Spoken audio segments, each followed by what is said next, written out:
ఓం నమ శివాయ శ్రీమాత్రే నమ. మిత్రులకి శ్రేవులాషులకి అలాగే నన్ను ఇంతగా ఆదరిస్తున్న యూట్యూబ్ ప్రేక్షకులందరికీ కూడా పేరు పేరు ధన్యవాదాలు. మిత్రులారా, మీ అందరికీ పరాదేవత ఎల్లవెల్లలా మీతో ఉండి మీ మనోవాంఛ నెరవేర్చాలని మనస్ఫూర్తిగా కోరుకుంటున్నాను. మనం ఈరోజు 27వ తారీఖు ఆదివారం అమావాస్య వచ్చింది. ఆ రోజు విశేషమైన శక్తి కలిగిందిగా శాస్త్రం చెప్తుంది.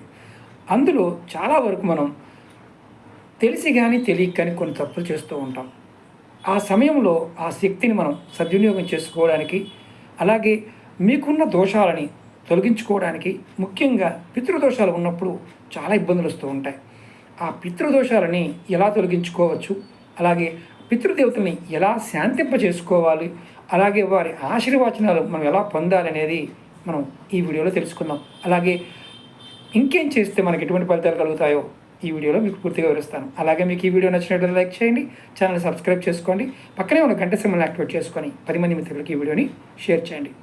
ముఖ్యంగా ఈరోజు అంటే ఆదివారం అమావాస్య రోజు పితృదేవతలకి తర్పణాలు అంటే నీరు నువ్వులను కలిపి సమర్పించడం, ఇలా చేయడం చాలా ముఖ్యమైన పని మీరు భావించండి. అలాగే మీ దగ్గరలో ఎక్కడైనా అంటే నదులు ఇలాంటి ప్రదేశాలు ఉన్నప్పుడు, కాలువలు ఉన్న దగ్గర అక్కడ మీరు ఊరిలో ఉన్న బ్రాహ్మణోత్తముడి ద్వారా శారద కర్మలు చేయించండి. అంటే ఎవరికైనా ఆత్మశాంతి అంటే బలవన్మరణం పొందిన వారు కానీ, మరణించిన తర్వాత శాంతి కర్మలు చేయించకపోవడం వల్ల వచ్చే నష్టాల నుంచి కుటుంబం చాలా నష్టపోతుంది. అలాంటి వారు ఖచ్చితంగా ఈ ఆదివారం అమావాస్య రోజున శాంతి కర్మలు చేయించుకోండి. అలాగే ముఖ్యంగా ఓపిక ఉన్నవారు పేదలకి అన్నదానం చేయండి.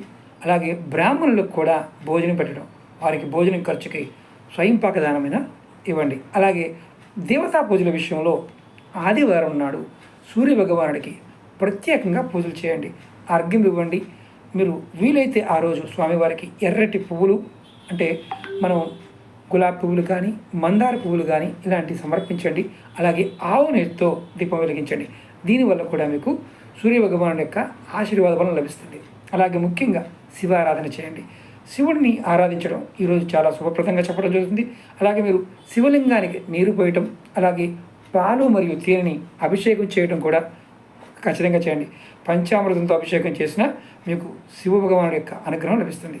అలాగే కొంతమంది సాధకులు ఎవరైతే ఉన్నారో ఈరోజు కాళీది సాధన అంటే ఆదివారం అమావాస్య రోజు నాడు కాళికాదేవిని సాధన చేస్తే అద్భుతమైన ఫలితం కలుగుతుంది. అలాగే మీకు నేను మరికొన్ని పరిహారాలు మీకు చెప్తాను. ముఖ్యంగా నదీ స్నానం. మీ దగ్గర ఎక్కడైనా సరే పవిత్రమైన నదులు ఉంటాయి, కృష్ణా, గోదావరి, అలాగే మీరు గంగా నది, ఇలా ఎక్కడైనా మీకు నదులు ఉన్నప్పుడు ఆ నదీ స్నానం ఖచ్చితంగా చేయండి. మీకు ఈ పవిత్ర నదీ స్నానం చేయడం వల్ల మీ పాపాలు పూర్తిగా తొలగిపోతాయని శాస్త్రం చెప్తుంది. అది కూడా ఆదివారం అమావాస్య నాడు. అలాగే ముఖ్యంగా దాన ధర్మాలు, పేదలకి నల్ల నువ్వులు, దుప్పట్లు, వస్త్రాలు ఇలాంటివి దానం చేయండి. దానం చేయడం వల్ల మీకు శని దోషాలు కూడా మీకు ఉపశమనం కలుగుతాయి. ఎవరైనా జాతకరీత్యా అష్టమ శని, అర్ధాష్టమ శని, అలాగే జన్మశని, అలాగే 7.5 నడుస్తుంది అనేవారు దశ అంతర్దశ దశల్లో ఎవరికైతే శని నడుస్తుందో వారు ఖచ్చితంగా నల్ల నువ్వులు, దుప్పట్లు, వస్త్రాలు, ఆహారం దానం చేయడం వల్ల ఈ సమయంలో శని దోషాల నుండి కూడా మీకు ఉపశమనం కలుగుతుంది. అలాగే మంత్రజపం ఏమి చేయాలి?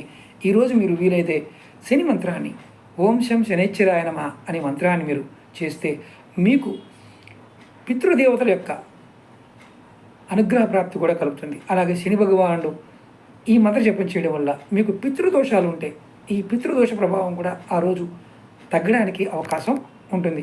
ఇది ఖచ్చితంగా చేయాలి. అలాగే ఏమీ చేయలేం, ఇవన్నీ చేయలేం అనుకోండి, ఎక్కడైనా సరే రావి చెట్టు ఉంటే రావి చెట్టుకి ఆ రోజు నీరు పోయండి. ఎందుకంటే చాలామంది ఆదివారం నాడు నీరు పోయకూడదు అనుకుంటారు, కానీ ఈ అమావాస్య రోజు అందులో అద్భుతమైన శక్తి ఉంటుంది కాబట్టి మీరు ఖచ్చితంగా నీరు పోయండి.